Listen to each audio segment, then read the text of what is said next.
Hello everyone, my name is Pieter Vynckier and today we'll be reading a Latin text from medieval times.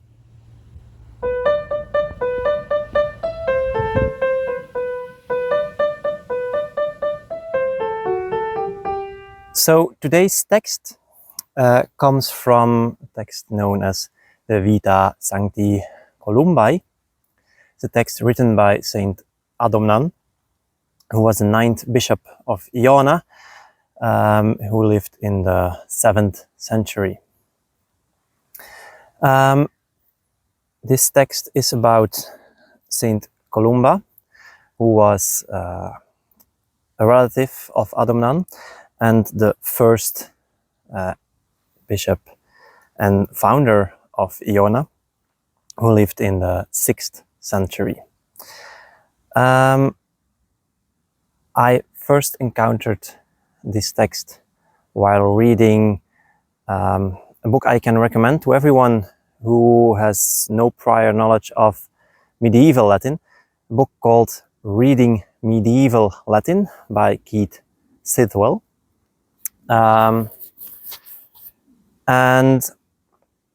in this Vīta Sanctī Columbae, Adomnan treats the life of Saint Columba not in chronological order, but it's ordered according to content. So the first book is Prophecies, the second one is Miracles performed by the saint, and the third one is Visions of the saint, in which he saw angels. Our fragment of today is from the second book, Miracles of the Saint. It's the text that's also in the book by Keith Sidwell. And I read this text. I found it very nice to read. Something you could also do with your students in secondary school, in one of the later years, I suppose. But it's now October 23, and this summer, late summer, in Scotland, there was a big search for the monster of Loch Ness. And this made me think of this text, because in all the news, it was, well, yeah, this monster was first mentioned in 6th or 7th century.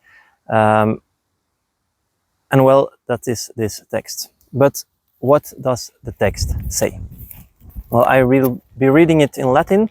I'm no expert in medieval Latin, so I will be using a general church Latin accent, Latin pronunciation. The text goes as follows.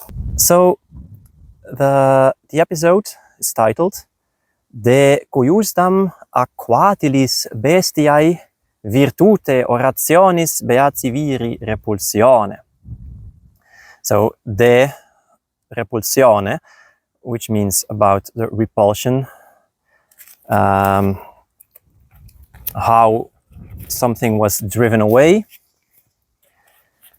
Cuiusdam aquatilis bestiae, of bestiae, I should say, of some other water beast, virtute, by the virtue, orationis beati viri, the virtue of the speech of the holy man, by which, of course, Saint Columba is meant. Alio quoquin tempore, cum vir beatus in pictorum provincia per aliquot moreretur dies, necesse habuit fluvium transire Nessam. So alio quoquin tempore, some other time also, cum vir beatus in pictorum provincia per aliquot moreretur dies, when the holy man was staying for a couple of days, per aliquot dies, in pictorum provincia, in the province of the Picts, by which Scotland is meant. Necesse habuit, classical Latin would say, necesse ei erat, it was necessary for him, fluvium transire Nessam, to cross a river called Nessa. Well, the river Ness is meant. Note very well, it's not Loch Ness, it's the river Ness. At cuius cum accessisset ripam, alios ex aculis aspicit misellum humantes homunculum, quemut ipsi sepultores ferebant, quaedam Paulo antenantem aquatilis preripiens bestia mursum mordice vissimo. At cuius cum accessisset ripam. So when he arrived at, when he came near to the, how do you call it in English? The bank. So when he came near to the bank of this river, cuius is the river, alios ex aculis aspicit. He saw some inhabitants. Aculis would be incolis in classical Latin. Misellum humantes homunculum. So inhabitants who were burying a wretched fellow.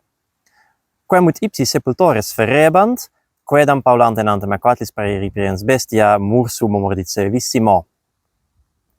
And this fellow, quem, ut ipsi sepultores ferebant, as the people who were burying him told him themselves, this fellow, quaedam Paula antenantem, who was swimming a little bit before, in the river, I suppose, aquatilis preripiens bestia mursum mordice vissimo. So there was a beast, a water beast, aquatilis bestia, that grabbed him, preripiens, and bit him, mordit, mursu se vissimo is of course sai vissimo, with a very savage bite. So this person was a victim of a monster living in the river Ness. It's not the river you're seeing behind me. This is just the Demer river in Belgium. Cuius miserum cadaver sero licet quidam in alno subvenientes porrectis praeripuere uncinis. Cuius miserum cadaver, so his sorry body, his wretched body, sero licet, although too late, quidam in alno subvenientes, some people who were coming to his help in alno is in a small boat. Prorectis praeripuere uncinis, praeripuerunt is the prose form. So they grabbed him, prorectis uncinis, with outstretched uncinis would be boat hooks. So they grabbed his body from the river. And now they are burying him when the saint arrives at the river. Vir e contra beatus hec audiens precipit ut aliquis ex comitibus e natans caupallum in altera stantem ripa ad se navigando reducat. Vir e contra beatus, so the holy man in haec audiens, who heard this, precipit, decided ut aliquis ex comitibus e natans, that someone from his companions, by swimming, in natans caupallum in altera stantem ripa ad se navigando reducat. So he decided that someone of his fellows had to swim to the other side to bring to him a little boat, caupallum, that was standing in altera ripa on the other bank of the river. So we had to swim to the other side and bring it back, sailing or rowing. Quo sancti audito predicabilis viri precepto, lugneus mocumin nihil moratus obsecundans depositis excepta vestimentis tunica inmitit se in aquas. So it starts with quo sancti audito predicabilis viri precepto. So when the order of the very excellent man was heard, a very excellent holy man was heard, lugneus mocumin, lugneus macmin, I suppose, nihil moratus, didn't hesitate, obsecundans, he obeyed, depositis excepta vestimentis tunica, and after having laid down all his clothes except his undergarment, immittit se in aquas, he jumped into the waters. So that's what you do if a holy man tells you to jump into a river. You do it, apparently, even though you have just been told there was a monster. Set bilua, que prius non tam satiata, quam in preda macenza in profundo fluminis latitabat. Set bilua, classical belua, it's a bestia, it's a monster, but a beast that earlier prius non tam satiata, not so much satisfied, but in preda macenza, but more hungry for prey, in profundo fluminis latitabat, was hiding in the depth of the river.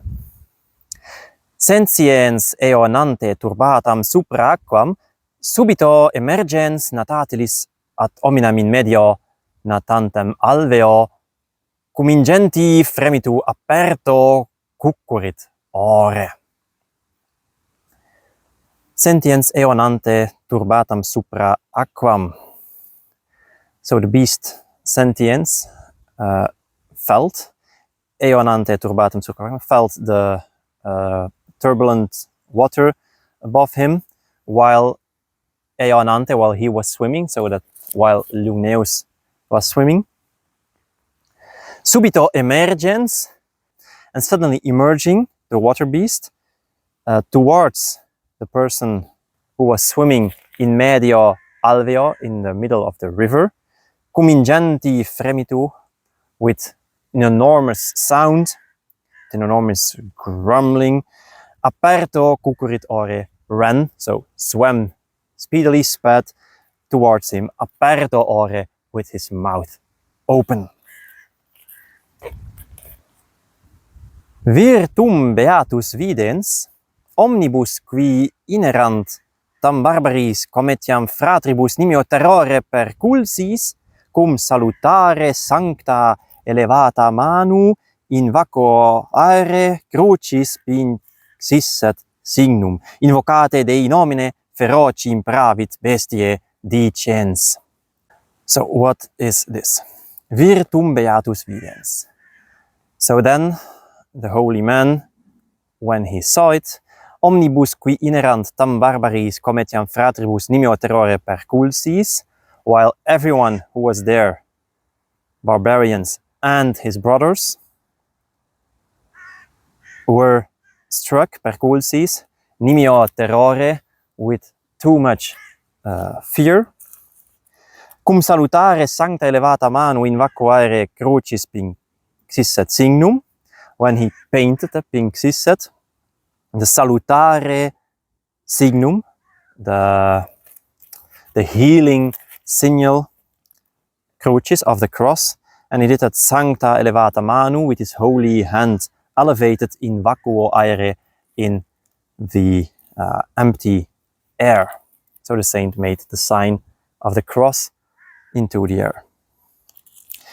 And he did that invocato Dei nomine, while he invoked the name of God. Feroci imperavit bestie, and he commanded the savage beast, dicens, by saying, Noles ultra progredi nec hominem tangas. Don't go any further and do not touch the man. Retro citius reverdere, turn back at once. Tum vero bestia hac sancti audita voce retrorsu maxi funibus retraheretur velociore recursu fugit tremefacta. So then the beast, hearing those words of the saint,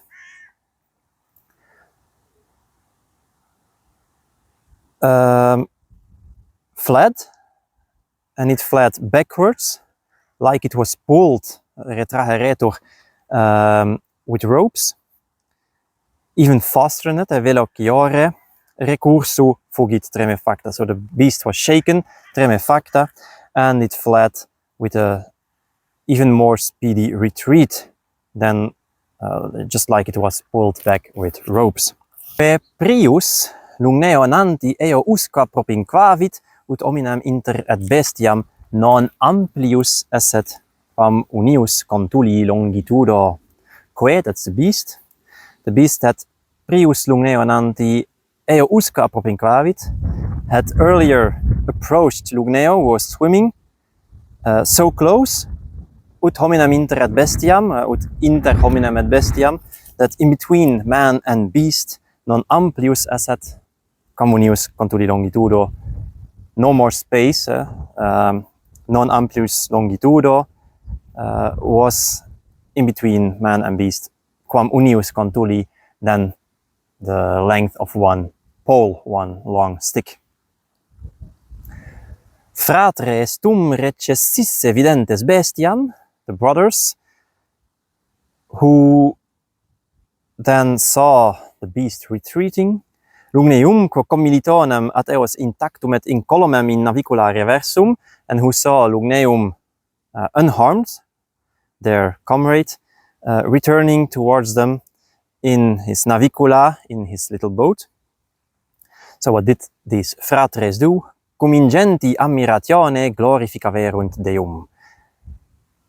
With enormous admiration, they glorified God in Beato Viro, in the holy man.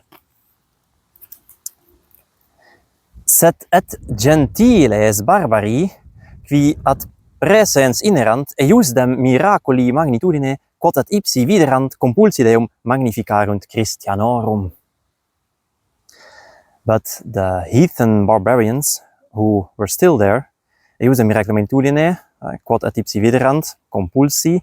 Compulsi means driven by the magnitude of the same miracle which they saw themselves. Deum magnificarunt Christianorum. They glorified the God of the Christians. So that was the text. As you noticed, the beast has been driven away by Saint Columba. So looking for it is quite odd. And it was not in Loch Ness, but in the river Ness. And I want to take this opportunity to tell something about the interpretation, the usage of old ancient texts. So if you read these texts, you have to realize that the goal of it is not what we would expect.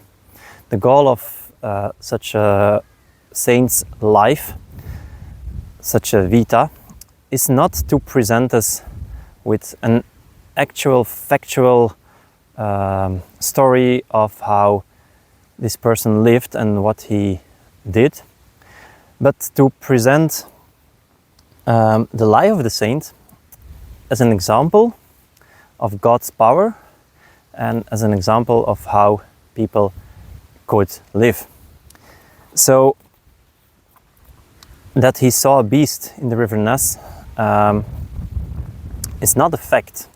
It's just an example of how the mighty God does his powerful work, his good work on earth through holy men. If you nonetheless accept the text as factual history, and you're going to look for the monster of Loch Ness, then you have to accept all the other details of the text. And that is that, one, you're not going to find the beast because it has been driven away. And secondly, it's not in the lake, it's in the river. But that's just my idea. So I hope you enjoyed this text with me. I'm sorry again for my terrible English sometimes while translating. I have another video of the same text where I explain the text in Latin. And if you like this video, And if you want more of this, you can support me on Patreon, where I also present tiered readings of this Latin text. So I start with a very simplified version and I work towards the original. So that's it for now. I hope you have a nice day and see you next time. Bye.